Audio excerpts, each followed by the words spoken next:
세상 위하여 주시었으니 만 백성 모두 나와서 주 말씀 들어라.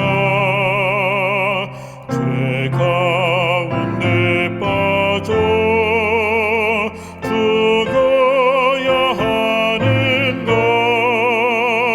구원의 음성 못 듣고 죽어야 하는가. 전하고 기도해 매일 증인 되리라. 세상 모든 사람 다 듣고 그 사랑 알도록 온 세상 위하여 그 복음 전하니 저 죄인 회개하고서 주 예수 믿어라. 죄인을 위하여 주 돌아가신 것 나 증거하지 않으면 그 사람 모르리. 전하고 기도해 매일 증인 되리라. 세상 모든 사람 다 듣고 그 사랑 알도록 온 세상 위하여 주 은혜 임하니 주 예수 이름 힘입어 이 복음 전하라. 나 먼 곳에 가서 전하지 못하라. 나 있는 바로 그곳에 이 복음 전하리. 전하고 기도해 매일 증인 되리라. 세상 모든 사람 다 듣고 그 사랑 알도록.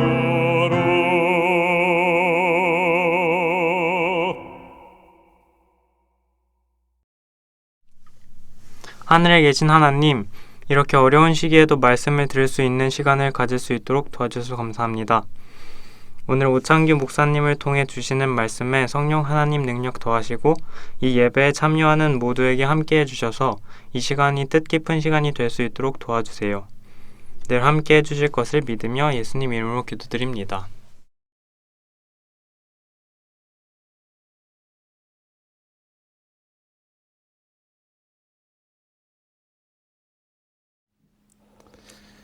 우리 재림 청년 여러분, 안녕하십니까? 이제 이 청년 기도주일도 벌써 5번째 시간을 맞이하였습니다. 오늘도 저는 하나님의 방법에 대한 이야기를 여러분들과 함께 나누려고 합니다. 오늘의 말씀은 요한복음 11장 21절에서 26절에 있는 말씀입니다. 제가 여러분들께 읽어 드리겠습니다. 마르다가 예수께 여짜오되 주께서 여기 계셨다면 내 오라비가 죽지 아니하였겠나이다. 그러나 나는 이제라도 주께서 무엇이든지 하나님께 구하시는 것을 하나님이 주실 줄을 아나이다. 예수께서 가라사대 내 오라비가 다시 살리라. 마르다가 가로되 마지막 날 부활에는 다시 살 줄을 내가 아나이다. 예수께서 가라사대 나는 부활이요 생명이니 나를 믿는 자는 죽어도 살겠고 무릇 살아서 나를 믿는 자는 영원히 죽지 아니하리니 이것을 내가 믿느냐. 아멘. 여러분, 오늘 우리가 함께 살펴볼 이 말씀은 예수님께서 아주 좋아하시던 한 가족에 일어난 비참한 일을 통하여서입니다. 예수님께서는 이 땅에 계실 때에 자신은 거할 집도 머리 둘 곳도 없다라는 말씀을 하셨습니다. 집이 없이 기거하신 이 예수님의 공생의 기간에 그를 맞이하고 그에게 충분한 휴식과 또한 영양분을 섭취할 수 있는 음식들을 제공한 집 중에 하나가 바로 이 나사로의 집이었습니다. 나사로의 집과 인연을 맺은 예수님께서는 나의 쉴 곳 중에 하나가 이곳이라라고 말씀하시면서 그 집을 자주 찾으셨습니다. 그런데 그 가정에 예상치 못한 그러한 비극이 생긴 것입니다. 바로 그 집의 오라비 되는 나사로가 죽었습니다. 이 죽은 나사로를 두고 예수님께서는 우리에게 다음과 같은 방법에 대해서 말씀을 하고 계십니다. 여러분, 첫 번째는 하나님의 방법 가운데는 분명히 하나님의 시간이 있다는 것입니다. 즉 하나님의 시간을 기다릴 줄 알아야 합니다. 이 두 여동생들에게 오라비의 죽음은 참으로 슬픈 일이었습니다. 죽기 직전까지 끈을 놓지 아니하고 그들은 예수님을 불렀습니다. 예수님께 좀 와주십사라고 전가를 보내었어요. 그리고는 예수님께서 그 전가를 들으셨습니다. 그런데 요한복음 11장 6절에는 우리가 생각하는 것과는 좀 다른 행동을 예수님께서 하고 계십니다. 6절에는 이렇게 이야기합니다. 나사로가 병들었다 함을 들으시고 그 계시던 곳에 이틀을 더 유하시고 라고 말씀하셨습니다. 여러분, 예수님께서 정말 사랑하시고 예수님께서 즐겨 찾으시던 이 가정의 슬픔이 찾아왔는데 왜 예수님께서 그 소식을 듣자마자 움직이신 것이 아니라 듣고는 이틀이나 더 유하셨을까요? 왜 사랑하는 그 나사로를 살리러 가지 아니하시고 이틀을 더 그가 계시던 곳에 계신 이후에야 출발을 하셨을까요? 여러분, 이스라엘 백성들 그리고 당시의 사람들에게는 풍습이라고 할까요? 아니면 관습이라고 할까요? 그들이 생각하는 것이 있었습니다. 죽은 사람에 대해서 다음과 같이 생각합니다. 사람이 죽은 이후에 첫째 날, 둘째 날, 셋째 날은 통곡의 날입니다. 우는 날이에요. 왜냐하면 사람이 죽었기 때문에 그렇습니다. 그러나 첫째 날, 둘째 날, 셋째 날까지는 어떠한 방법에서든지 사람이, 즉 죽었던 사람이 다시 살아날 수도 있다고 그들은 믿었어요. 그런데 넷째 날이 되면 그날은 더 이상의 통곡의 날이 아니었습니다. 통곡의 날을 지나서 이제는 비탄의 날입니다. 왜냐하면 그들의 믿기를 3일째가 지난 이후부터는 죽은 사람의 신체가 변화되고 썩기 때문에 그 나갔던 영혼이 자기 자신을 알아보지 못해서 더 이상 그 몸으로 들어갈 수 없다라고 믿었습니다. 그래서 그들은 넷째 날부터는 그저 통곡하는 날이 아니라 비탄에 빠진 날이었습니다. 이 세상에 어떠한 슬픔보다도 없는, 이제는 정말 완전히 사람이 죽었다라고 생각하는 때는 바로 죽은 날로부터 나흘 되던 때였습니다. 그때부터 더 이상 이 사람은 절대 살아날 수 없다라고 생각하는 것이었습니다. 여러분, 요한복음 11장 17절에 보면 예수께서 와서 보시니 나사로가 무덤에 있은 지 이미 나흘이라 라고 말씀하셨어요. 여러분, 예수님께서 만약 나사로가 병들어 죽게 되었다라는 말씀을 듣고 그날 바로 이곳에 오셨다면 늦어도 죽은 지 이틀 되는 날에는 올 수 있었을 것입니다. 그런데 예수님께서 이틀을 더 유하시고 그리고 나서 그곳에 도착하시니까 나사로가 벌써 무덤에 있은 지 나흘이 되었다는 얘기예요. 더 이상 이스라엘 백성들이 또는 그 당시의 사람들이 생각하던 것처럼 그저 우는 날이 아니라, 그저 통곡의 날이 아니라 이제는 비탄의 날에 빠졌습니다. 더 이상 사람은 더 이상 살아날 가능성이 전혀 없는 날이 되었던 것입니다. 여러분, 만약 예수님께서 나사로가 죽은 지 이틀 되던 때에 이곳에 오셨다면, 그리고 그 나사로를 살리셨다면 당시의 사람들은 어떻게 생각했을까요? 특별히 예수님을 탐탁지 않게 생각했던 사람들은 어떻게 생각했을까요? 아마 그들은 예수님의 능력이 아니야. 우리가 아는 것처럼 어떤 다른 능력에 의해서, 그리고 가능성이 있잖아.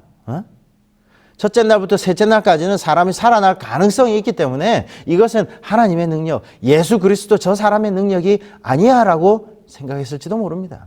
그런데 예수님께서는 나사로가 죽은 지, 그리고 무덤에 있은 지 나흘이 되던 그때에 나사로의 무덤 앞에 오셨습니다. 그리고는 보란듯이 예수님을 탐탁지 않게 생각했던, 좋지 않게 생각했던 그 사람들이 보란듯이 그들이 생각하는 비탄의 날에 서야 드디어 나사로를 일으켜 세우셨습니다. 여러분, 하나님께서는 다 시간표를 가지고 계십니다. 하나님의 시간이 있으셔요.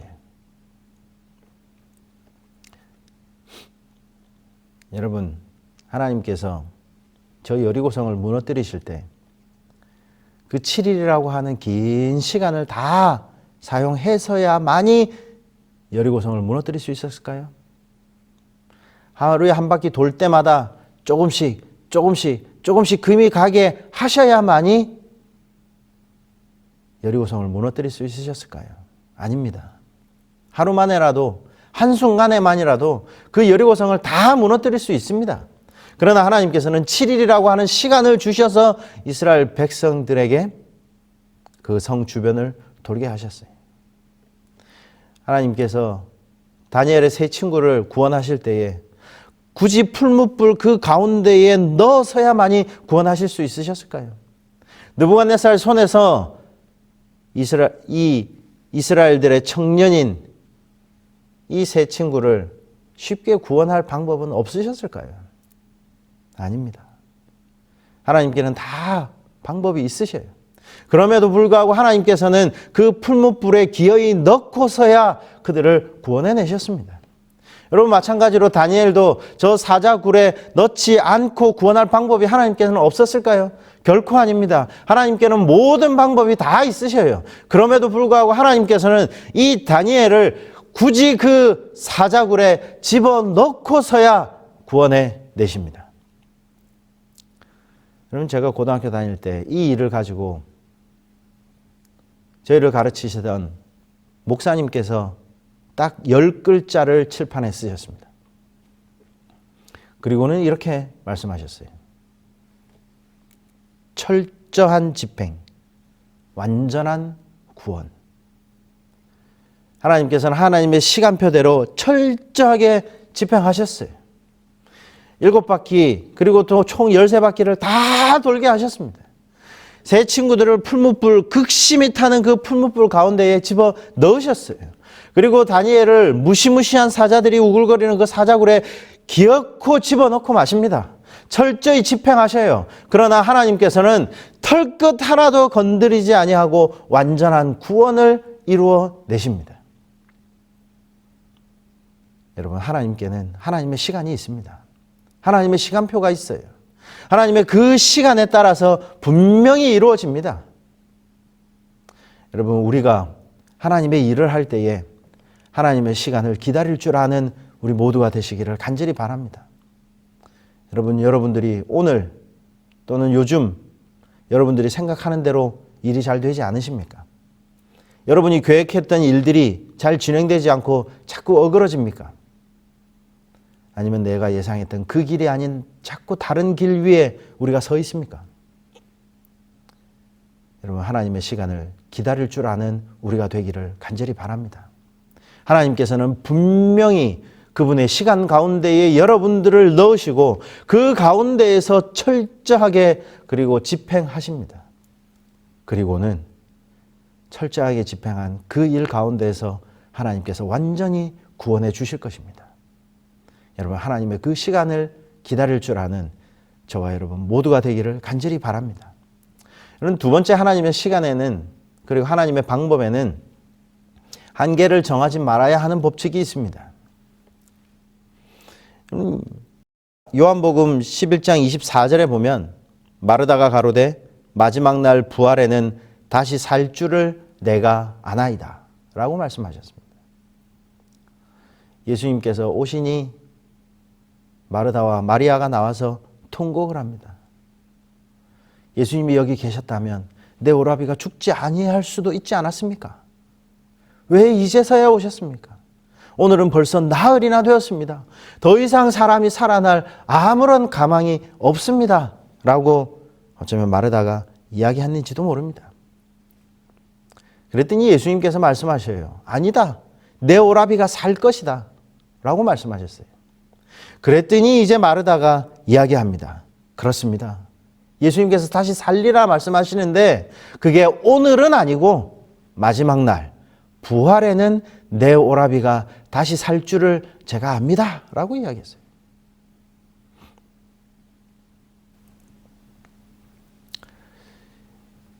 예수님께서 오늘 이 시간에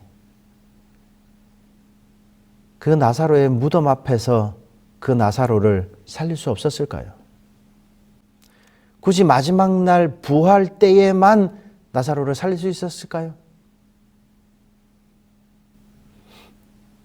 여러분, 우리는 때때로 한계를 자꾸 정합니다. 내일이니까 여기까지는 되겠지. 내가 하는 것이니까 아마 여기까지는 가능할 거야 라고 우리는 자꾸 한정을 짓습니다. 그러나 하나님께는 그러한 한정이 없다는 것을, 한계가 없다는 것을 잊지 않으시기를 바랍니다. 여기 보면 한 말이 있습니다. 인간이 절대 들어 올릴 수 없는 무게. 여러분, 이게 뭐냐면 1970년대에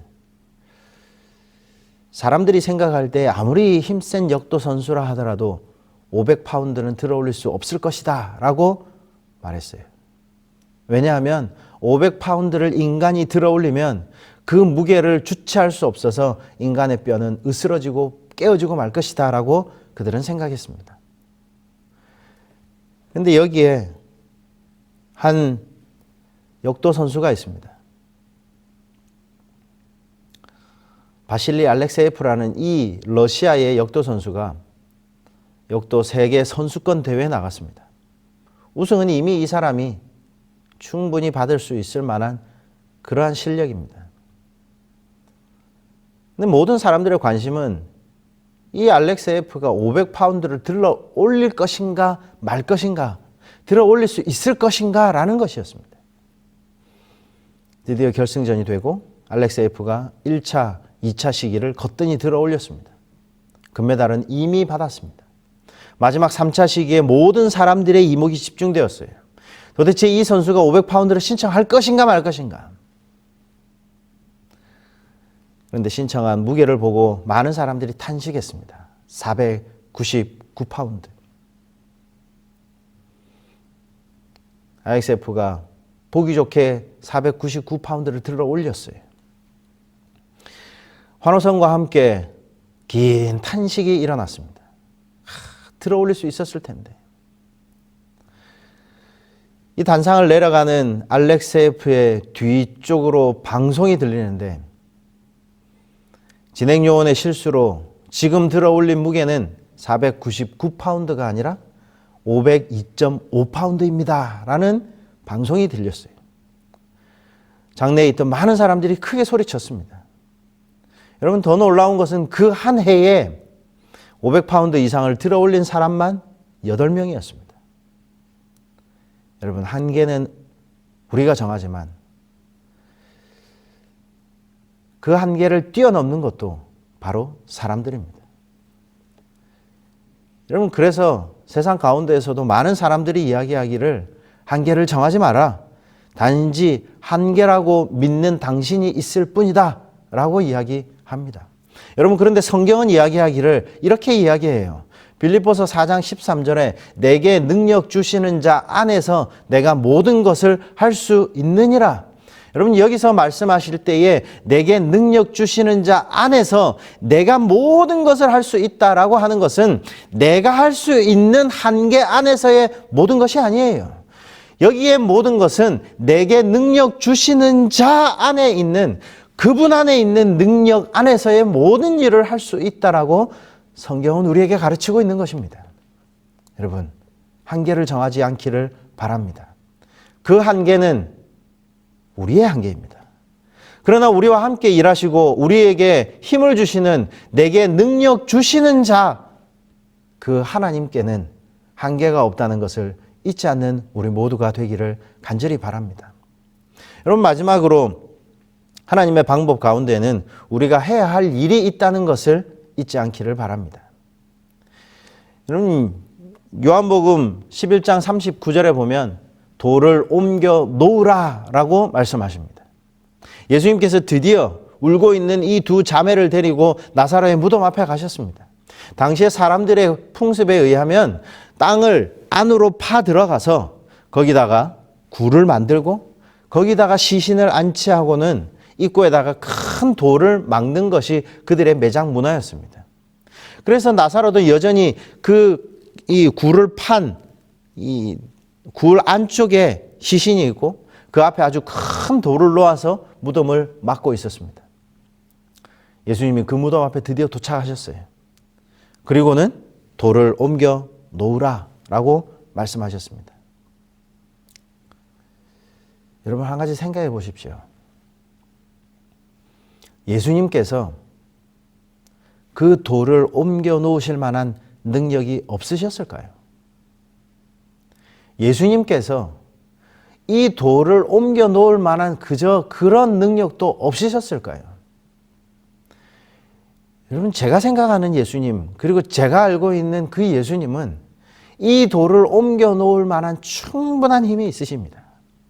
돌을 그저 옮겨 놓는 것이 아니라 땅으로 꺼져버려라, 아니면 가루가 되어서 없어져 버려라, 아니면 공중에 매달려 있어라 라고 명령하셔도 그 돌들은 충분히 그리고 완벽하게 명령에 순종했을 것입니다. 그런데 예수님께서는 그 돌을 직접 명령하시지 아니하시고 사람에게 시키셨습니다. 사람에게 돌을 옮겨 놓아라 라고 말씀하셨어요. 여러분, 누가 옮겨 놨는지는 알지 못합니다. 그러나 누군가 분명히 그 주변에 있던 사람들이 가서 그 사람이 돌을 옮겨 놓았어요. 그랬더니 예수님께서 이제 나사로에게 명령하십니다. 나사로야, 나오라 라고 말씀하셨어요. 여러분, 시대의 소망 544페이지에는 이렇게 말씀합니다. 인간의 능력으로 할 수 있는 일을 하기 위하여 신성의 능력이 소집되지 않는다. 하나님께서는 인간이 그 주어진 능력과 역량을 사용할 때에 그에게 힘을 주시고 그와 협력하신다. 여러분, 선지자의 말은 분명합니다. 인간이 할 수 있는 일을 위해서 하나님께서는 절대로 일하지 아니하십니다. 그저 하나님께서 주시는 능력 안에서라도 그 하나님께서 주신 능력으로 일하는 그 일에 하나님께서 능력을 더해 주시고 그와 협력해서 같이 일하십니다.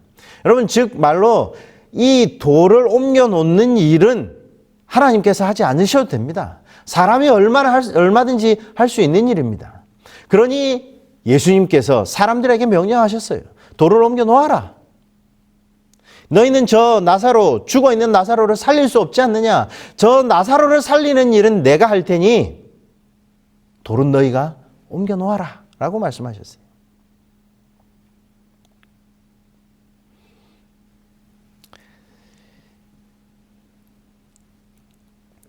여러분, 드디어 사람들이 돌을 옮겨 놓았을 때에 예수님께서 명령하십니다.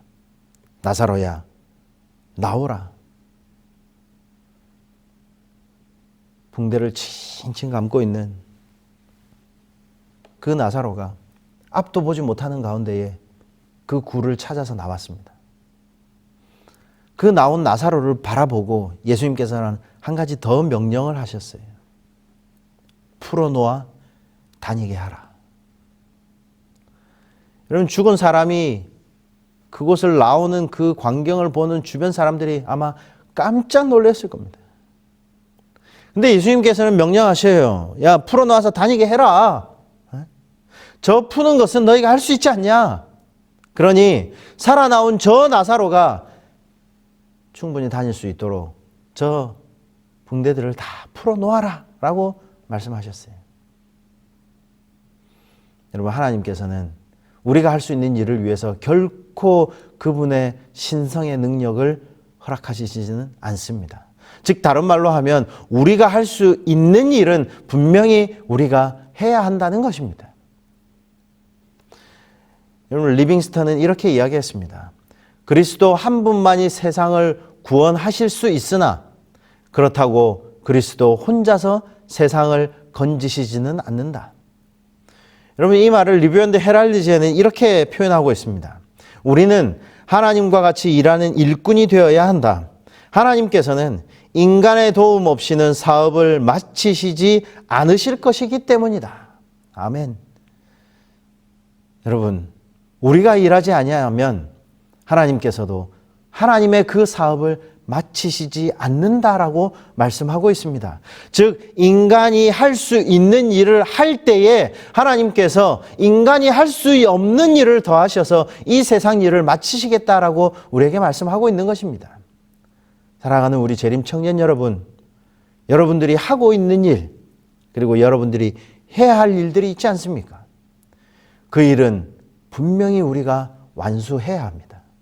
그래야만이 그 위에 하나님의 능력이 더해져서 하나님께서 허락해 주시는 그 힘으로 우리에게 맡겨진 일을 감당할 수 있으리라고 생각됩니다. 여러분, 우리에게 주어진 일, 우리에게 주어진 그 세상을 향해서 나아가야 한다는 그 일을 우리가 할 수 있기를 간절히 바랍니다. 그리할 때에 여러분과 저 위에, 그리고 우리 모두 위에 하나님의 능력이 더해 주시고, 그리고 하나님께서 우리와 협력해 주실 것입니다. 우리의 일에 최선을 다하는, 우리에게 주어진 일에 끝까지 충성하는 저와 여러분 모두가 되기를 간절히 바라면서 말씀을 마치겠습니다.